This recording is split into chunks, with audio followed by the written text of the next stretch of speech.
Bienvenue à ceux qui nous rejoignent sur TV5 Monde. Il y a 3 choses que l'on ne devrait pas sacrifier, soit la famille, son cœur ou encore sa dignité. Je vous en dirai un petit peu plus à la fin des prévisions de votre samedi 9 avril que je vous propose tout de suite de découvrir à travers le domaine de l'Europe où on va retrouver pas mal d'humidité sur l'ensemble du continent. Pour cause d'une nouvelle perturbation qui nous arrive des îles britanniques va toucher ainsi la France ou encore l'Autriche et une bonne partie des Balkans pour ne citer qu'elle. Et puis regardez, 23 degrés du côté de Kiev, 18 degrés à Moscou, un ciel maussade certes, mais quelques petites éclaircies en perspective, puis surtout un mercure au-dessus des normales de saison. Pour la péninsule ibérique, on s'en sort plutôt pas mal. On va retrouver pas mal de soleil sur Madrid avec un mercure qui indiquera quant à lui 18 degrés. On va prendre notre envol et prendre la direction du continent nord-américain. Messieurs, dames, malheureusement, le soleil vous boude en Californie puisqu'il s'agira d'humidité entre San Francisco et Los Angeles. Le mercure est en baisse également sur la région des Grands Lacs et cela jusqu'à l'Ontario. Pour les villes bordant la côte est, le temps sera également maussade avec en prime de l'humidité sur Washington.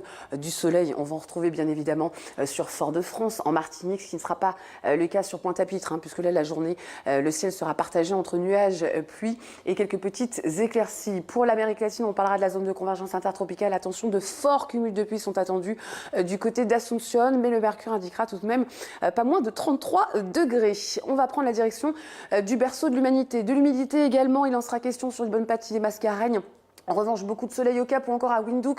On parlera toujours de ces moussons africaines qui vont apporter beaucoup de pluie sur la Côte d'Ivoire ou encore le Cameroun. Cette fois-ci, la Centrafrique va s'en sortir. Et puis, la perturbation pluvieuse qui était sur Alger hier s'est décalée sur Tunis.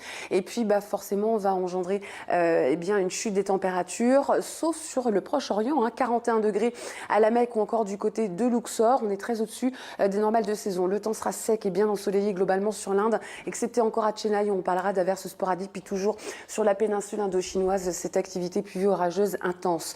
On va retrouver 21 degrés à Auckland, sur l'extrême pointe sud de la Nouvelle-Zélande. On parlera d'averses sporadiques, mais enfin qui devraient se dissiper en cours de journée. 32 degrés du côté de Port Moresby ou encore à Cebu. Quelques orages vont tonner sur Hong Kong. On parlera de quelques rafales de vent, notamment sur le nord du Japon, allant parfois jusqu'à 70 km/h. Voilà, c'est la fin de ce bulletin. Je voulais vous faire partager cette histoire, celle de Johanna Bowling, qui est une étoile montante du hand, pressentie pour les JO, qu'elle a décidé bien tout simplement d'abandonner afin de donner un rein à son papa. Voilà un beau geste d'amour et d'abnégation. À demain, merci.